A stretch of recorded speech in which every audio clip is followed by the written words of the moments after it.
안녕하세요. 동행입니다. 월요일 본문의 기브온 산당 회막에서 1000마리의 희생 번제를 드린 솔로몬에게 하나님은 무엇을 줄지를 구하라 합니다. 이에 솔로몬이 지혜와 지식을 달라고 합니다. 비교 본문인 열왕기 본문에 따르면 듣는 마음을 달라는 것이었습니다. 선악을 분별해야 제대로 다스릴 수 있다는 것입니다. 이에 하나님은 솔로몬이 구한 듣는 마음을 해설해 주는데 지혜롭고 총명한 마음이라고 했습니다. 총명이라는 단어는 분별이라는 의미가 들어 있습니다. 지혜는 보여지거나 듣게 되는 것들의 참과 거짓을 분별하는 마음입니다.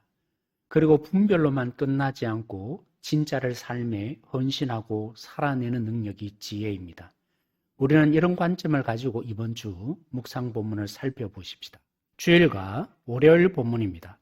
종교인들은 신이 거주하는 집을 짓습니다. 하지만 지혜를 가진 솔로몬은 크신 하나님을 헤아리기에 성전을 짓고도 성전에서 혹은 성전을 향해 기도할 때 하나님께서 응답해달라고 간구합니다.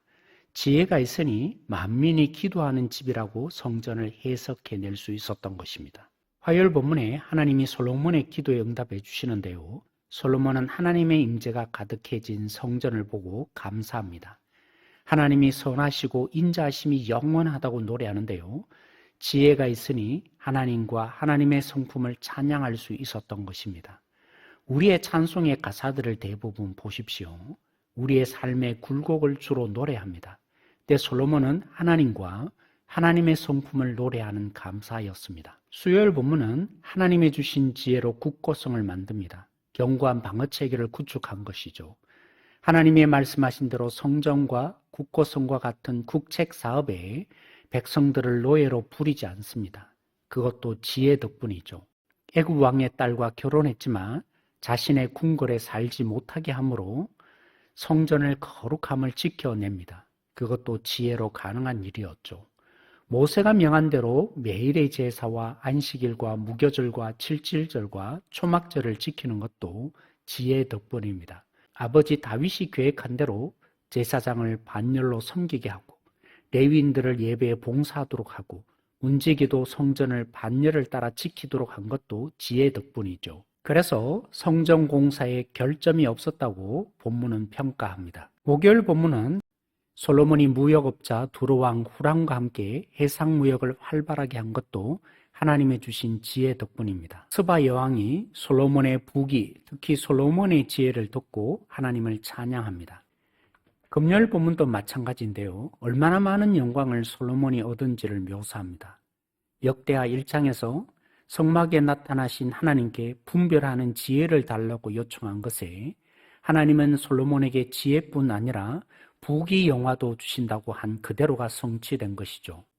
22절에 열왕이 솔로몬에게 와서 지혜를 듣기를 원했습니다. 전체 문맥을 그래서 고려한다면 잘 사는 것도 하나님이 주신 지혜 덕분임을 알 수 있습니다. 폴로시오 목사님의 표현을 인용합니다. 하나님을 경외하여 지혜가 있는 사람은 대체로 잘 삽니다. 지혜로 분별하여 해야 할 것을 하게 되고 악한 것을 선택하지 않으니 당연히 잘 살죠. 반대로 하나님을 인정하지 않는 미련한 자는 대체로 실패한 인생을 삽니다. 술을 마시고 운전하니 교통사고가 나게 되면 다치게 되고 상대방도 다치게 합니다. 여호와를 경외함이 지혜의 근본인 이유를 아시겠습니까? 하나님을 의지하며 하나님의 말씀에 순종하는 자는 하나님의 뜻을 알아가게 되고 무엇이 옳은지 그른지 분별하는 능력이 생깁니다. 하나님의 뜻을 아니 하나님의 말씀대로 순종할 수 있게 됩니다. 솔로몬이 구한 것이 지혜라고만 하지 않고 지혜와 지식을 달라고 표현했습니다. 오늘 시대에 우리를 돌아보게 합니다. 적용만 말해주기를 우리는 원합니다. 과정은 중요하지 않은 시대입니다.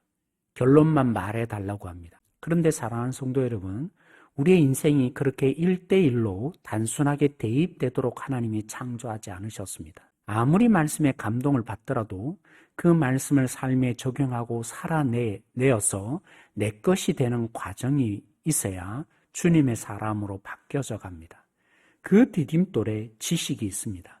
하나님의 말씀을 읽고 묵상하면서 하나님이 누구인지를 알아가고 그런 가운데 우리 자신이 비춰지면서 그 말씀으로 기도하여 하나님의 능력을 힘입어 내 것이 만들어지는 과정이 있어야 진정한 지혜가 발휘되어지죠. 하나님의 뜻을 분별하고 살아내기 시작합니다. 삶이 주님을 닮아가는 모습으로 바뀌어져 갑니다. 그러한 지식과 지혜가 충만한 그리스도인이 되어가는 우리 교회 성도들이 되기를 소망합니다.